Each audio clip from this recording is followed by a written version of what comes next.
Protests in Slovakia reached a boiling point on Friday, as thousands filled the streets to express outrage over Prime Minister Robert Fico's pro-Russia stance.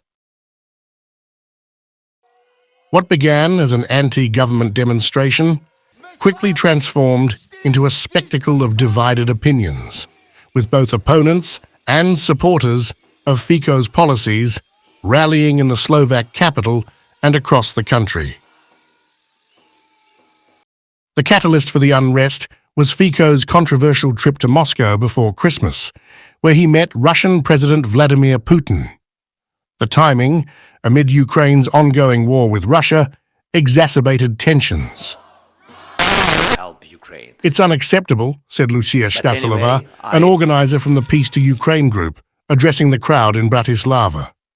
Chants of "We're ashamed of Fico" rang out in the streets. On the other side of the city, a car rally in support of Fico's outreach to Russia was also gaining momentum.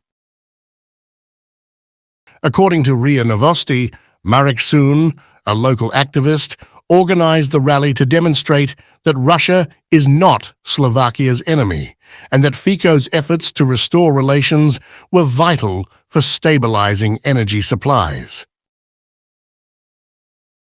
Protesters lined up in front of the Slovak government building just before the Peace to Ukraine rally began. In a show of defiance, some vehicles bearing Slovak and Russian flags honked their horns, signaling their opposition to the anti-government demonstration. Fico defended his trip, explaining that it was necessary due to Ukraine's suspension of Russian gas transit. Slovakia, he noted, would lose approximately €500 million annually in transit fees because of Ukraine's actions.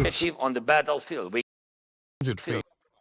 President Putin has guaranteed that they will honor their commitments, and whether you gentlemen of the opposition like it or not, because when you see Russia, you see the devil. You don't see anything else. Russia has always been a reliable partner when it comes to energy supplies. It has always been a reliable partner. Russia has never deceived us, unlike Ukraine. I remember the situation in 2009 when I was in Ukraine to ask Ukrainian Prime Minister Tymoshenko to give us some gas from the reservoirs they have in the western part of Ukraine, and she told me to go to hell. Fico's defense of his actions found support among many Slovaks who feel the EU's energy strategy has fallen short, especially with gas shortages affecting European economies. His critics, however, argue that his growing ties with Russia could have long-term consequences for Slovakia's position within the EU.